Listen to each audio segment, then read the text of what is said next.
I'm Sal D'Alia. I'm 33 years old and I am a photographer living in Eden, Utah. I grew up in Gloucester, Massachusetts with a small family. Both my parents are teachers as well as my sister. So I was kind of the outlier doing art and photography. Based on a suggestion from my photo teacher in high school, she said, don't go to art school, which was probably the best advice I ever got. Because in college, I ended up creating a couple companies that did pretty well. After working in tech for almost 10 years, I kind of took a step back and asked myself what I wanted to be when I grew up. So I said, you know what, why don't I go try to be a photographer again? It was the best decision I ever made. I started taking photos when I was a freshman in high school, and I really loved doing portrait photography back then. One of my favorite things was really just spending time in the darkroom and just mastering that craft. And I think some of my favorite things about photography are just the little intricacies with all the tiny things you can change to just make a photo completely different. For me, the coolest part is that everything is so unique.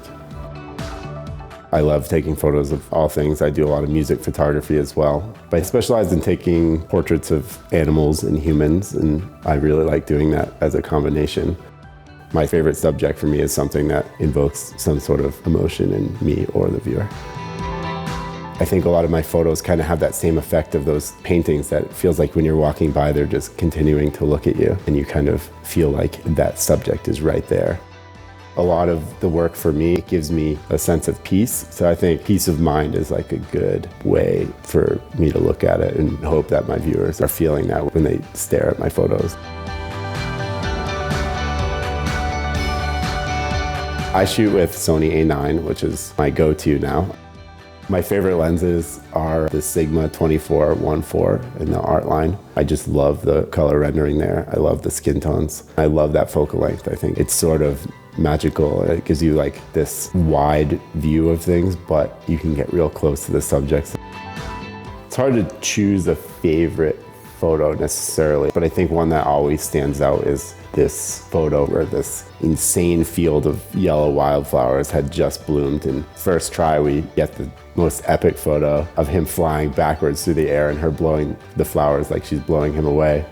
I still haven't been able to capture the top of Powder Mountain in that way again, and that was years ago.